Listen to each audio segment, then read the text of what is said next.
guys, kararating lang namin dito sa Gakot Island. Sa Calayan Island Drive. Calayan Island. So marami kami ngayon. At, Pasa na. Ito sa blong. so try natin ulit ditong mamana. Yung mga dalam.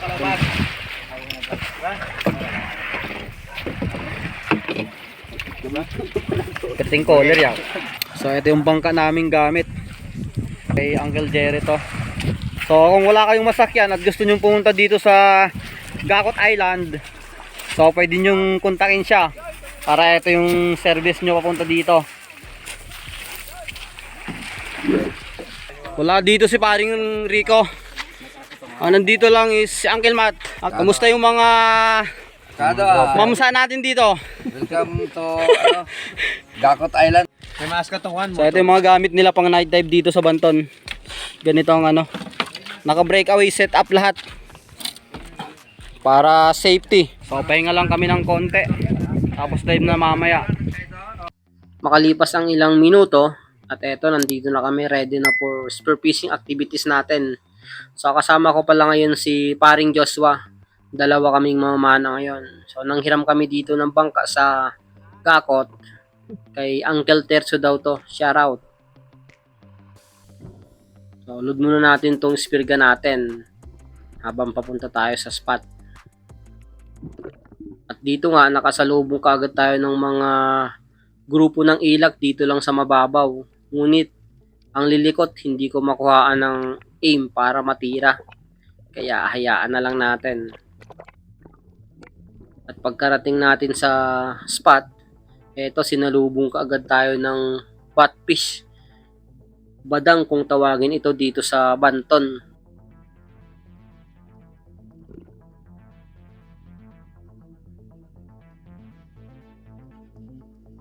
Ngunit pagkatira ko, biglang nakaiwas. Kaya hindi natin tinamaan. Eto na yung first drop natin. Shoutout nga pala kay Ramon Castillo from Banton, Romblon, Martin Paul, Cap Fishing, RJ Magdato from Romblon, Rapi Bantilan, Remedyo Balos from Baban, Valenzuela, Danilo Adalim, Chads Prince Adalim, Bong Disulog, Elbe Albento, Laika Lopez, La Arme Disulog, Bebe Disulog, Edna Disulog, Rayan Disulog, Tresia Disulog, Rocky Disulog from Babatngon, Leyte. Maraming salamat po. At pagkapwesto nga natin dito sa spot natin, eto nakakita kaagad tayo ng School of Longnose Emperor. Mga good size na rin. Ngunit mabibilis yung galaw. So eto, within the reeds na sana to. Itong mga nauna, may mas malalaki pa sa hulihan kaya inantay ko muna. Ngunit hindi na lumapit. Buti nilang binigyan pa tayo ng chance na pagkakataon, bumalik sila. At dito hindi na ako pumili. So pagkakuha ko ng range dito sa nauna, tinira ko na. Baka lumayo pa.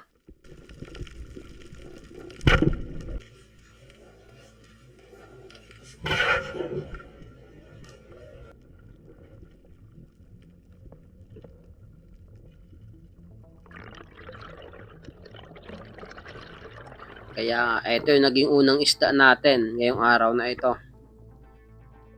Isang good size na Longnose Emperor.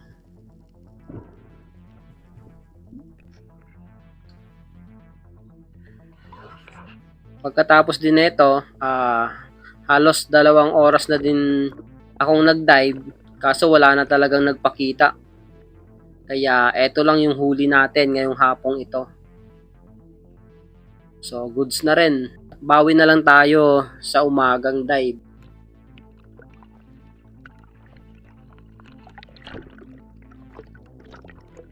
So, at kinaumagahan nga, eto, dive ulit tayo. Nagbabaka sakaling makahuli ngayong umaga. At pagkatapos ng warm up natin, eto na yung first dive natin ngayong umagang ito.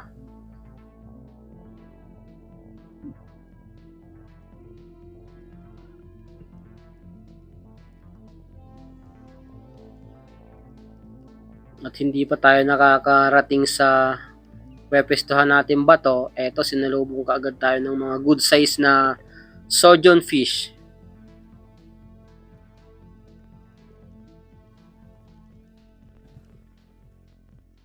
Mga good size na rin.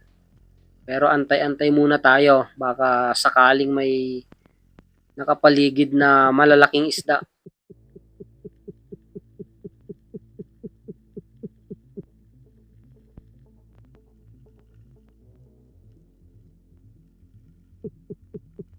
At ilang segundo rin ang lumipas, wala na talagang nagpapakita. Buti na lang may napansin akong isang midnight snapper na papalapit sa atin.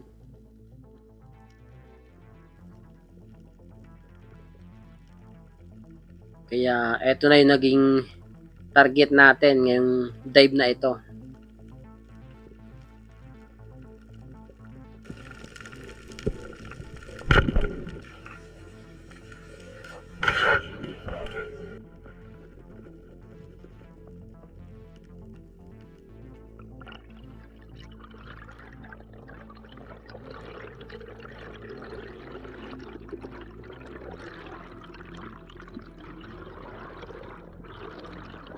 Yes, so eto yung pangalawang isda natin ngayong araw na ito. Midnight snapper.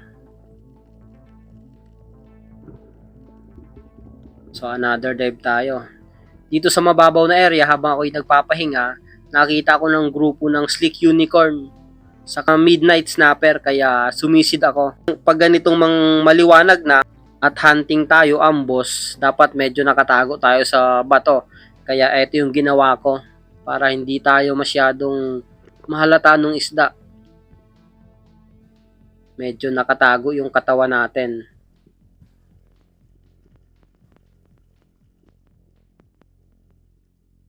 At eto na nung lumapit itong mga surgeon fish.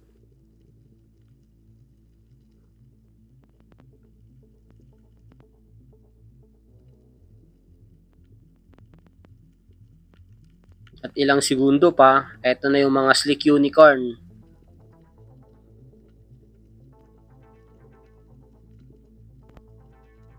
Kaya pagkakuha natin ng range dito sa isa, tinira na natin.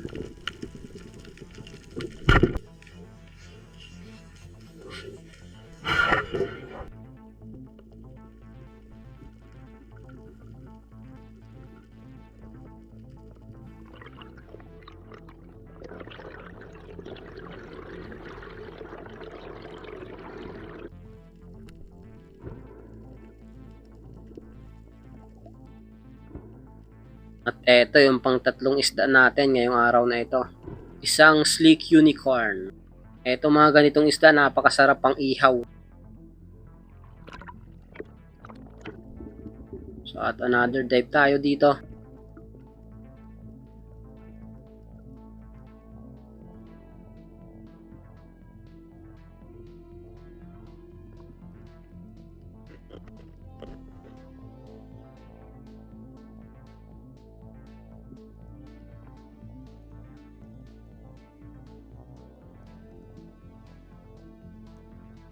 Pagkapwesto natin, kung mapapansin nyo yung mga black dyan sa bandang kaliwa natin, mga slick unicorn yan. Napakarami. Halo-halo, may mga medium size, saka may mga malalaki na. Kaya paglingon ko dito sa kaliwa, nandito na pala yung isa. Kaya tinira ko na.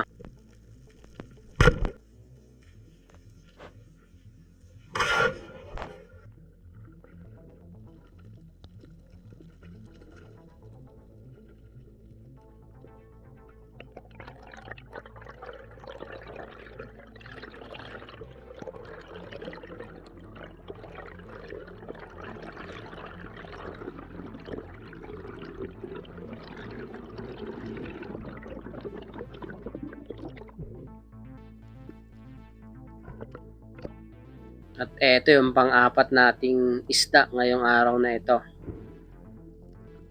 Pangalawang slick unicorn natin. Pakoy pala ito kung tawagin dito sa Banton.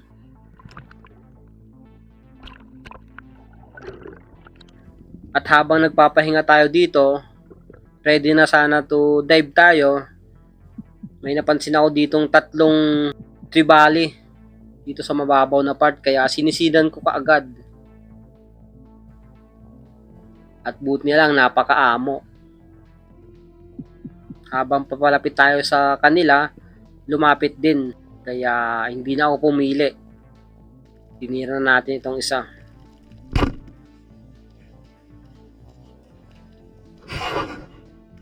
At napakaganda naman yung patama natin, spine shot natin. Yung dalawa umikot pa sa nakuha natin.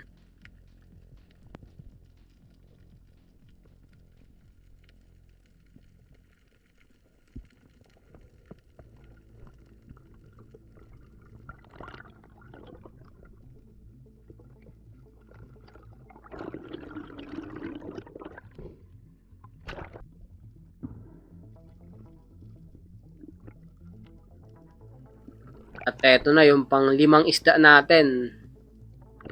Isang talakito.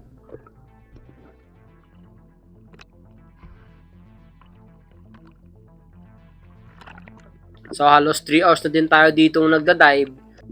Eto na yung last dive natin ngayong araw na ito.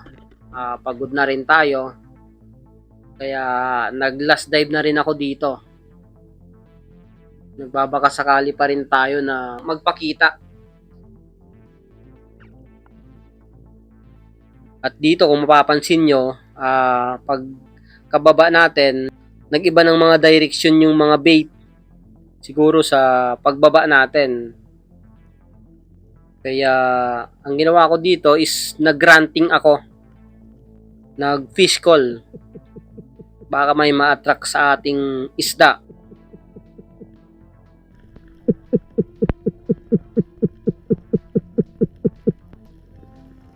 At hindi nga nagtagal, eto may nagpakitang isang mamsa. Ngunit napakalayo yung daan niya, kaya ginawlaw ko yung pana para mapansin ako.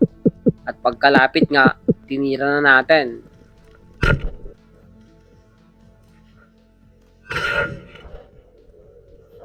At napakaganda naman yung patama natin. Spine shot. Hindi na nakagalaw.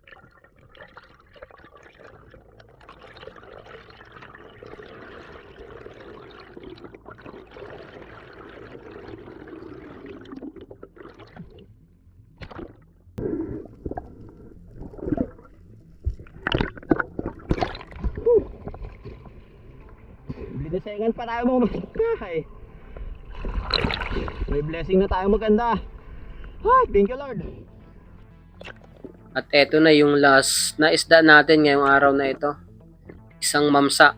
So hindi pala tumagos yung shop natin sa kabilang gilid niya. Buti na lang na stone shot natin. 8.4 kilogram on scale. Goods na rin. At nakabawi tayo sa dive ngayong umagang ito. So kahapon isa lang yung huli natin, yung long nose emperor lang na 2 kilogram.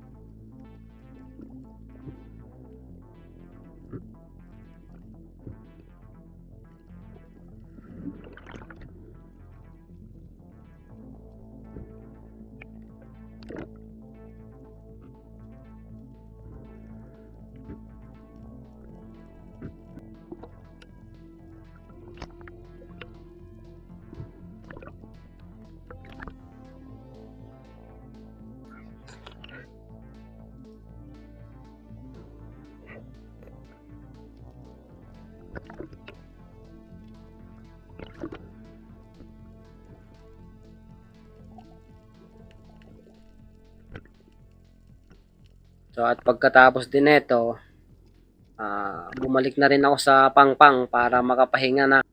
At habang pauwi na tayo, nakasalubong ulit ako ng isang ilak.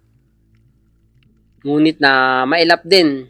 Kaya huwag pilitin ang ayaw. Hayaan na lang natin.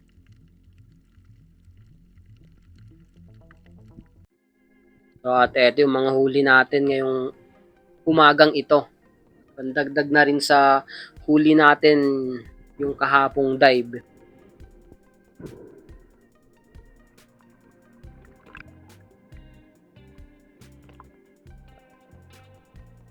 Eto, isang giant trevally, saka isang talakitok trevally, yung dilaw siya.